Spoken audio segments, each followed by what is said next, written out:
YCP senior నేత MP Mithun Reddy ముందస్తు bail పిటిషన్పై సుప్రీంకోర్టులో విచారణ జరిగింది. అయితే దీనిపై విచారణను 2 వారాలకు వాయిదా వేసింది సుప్రీంకోర్టు. తదుపరి విచారణ వరకు మిథున్ రెడ్డికి మధ్యంతర రక్షణ కొనసాగనున్నట్లు సుప్రీంకోర్టు పేర్కొంది. తదుపరి విచారణ వరకు మిథున్ రెడ్డికి గతంలో ఇచ్చిన మధ్యంతర రక్షణ కొనసాగనుంది. కాగా ఆంధ్రప్రదేశ్లో ఇప్పుడు సంచలనంగా మారిన లిక్కర్ కేసులో ముందస్తు బెయిల్ కోసం సుప్రీంకోర్టును ఆశ్రయించారు ఎంపీ మిథున్ రెడ్డి. మరోవైపు సుప్రీంకోర్టులో కౌంటర్ దాఖలు చేసింది ఏపీ సిఐడి. దీంతో సిఐడి దాఖలు చేసిన కౌంటర్ను పరిశీలించి రీజైండర్ దాఖలు చేసేందుకు సమయం కోరారు మిథున్ రెడ్డి తరపు న్యాయవాది.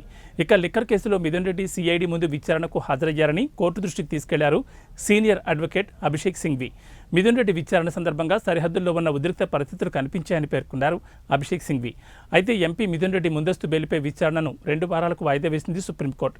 కాగా ఏపీ లిక్కర్ స్కామ్ కేసులో ఇప్పటికే ఎంపీ మిథున్ రెడ్డిని సిట్ అధికారులు ప్రశ్నించిన విషయం తెలిసిందే. మద్యం స్కామ్ కేసులో మిథున్ రెడ్డిని 8 గంటల పాటు విచారించారు సిట్ అధికారులు. మిథున్ రెడ్డి స్టేట్మెంట్ రికార్డ్ చేసి సంతకాలు తీసుకున్నారు. విచారణలో సిట్ కీలక సమాచారం రాబట్టినట్లుగా తెలుస్తోంది. లిక్కర్ పాలసీ రూపకల్పన, ఈ వ్యవహారంలో మిథున్ రెడ్డి పాత్ర, అదాన్ డిస్టిలరీ నుంచి ఏపీ బెవరేజెస్ కార్పొరేషన్ మద్యం కొనుగోళ్లపై మిథున్ రెడ్డిని ప్రశ్నించినట్లు సమాచారం. అయితే ఇదంతా ఓ కట్టు కథ. గతంలో కూడా అనేక ఆరోపణలు చేశారని సిట్ విచారణ తర్వాత పేర్కొన్నారు మిథున్ రెడ్డి. గనుల్లో అవకతవకలు జరిగాయన్నారు. ఏ ఒక్క ఆరోపణ కూడా ఇప్పటివరకు ప్రూవ్ కాలేదన్నారు. తమ సొంత భూమిని అటవీ భూమి అంటూ ఆరోపణలు చేశారని ఎంపీ మిథున్ రెడ్డి ఫైర్ అయిన విషయం తెలిసిందే. మద్యం కేసు కూడా రాజకీయ వేధింపుల్లో ఒక భాగమే అన్నారు. ఇక బెయిల్ పిటిషన్ కోర్టులో ఉన్నందున ఈ వ్యవహారంలో ఇంకేమీ మాట్లాడలేనని ఎంపీ మిథున్ రెడ్డి పేర్కొన్నారు.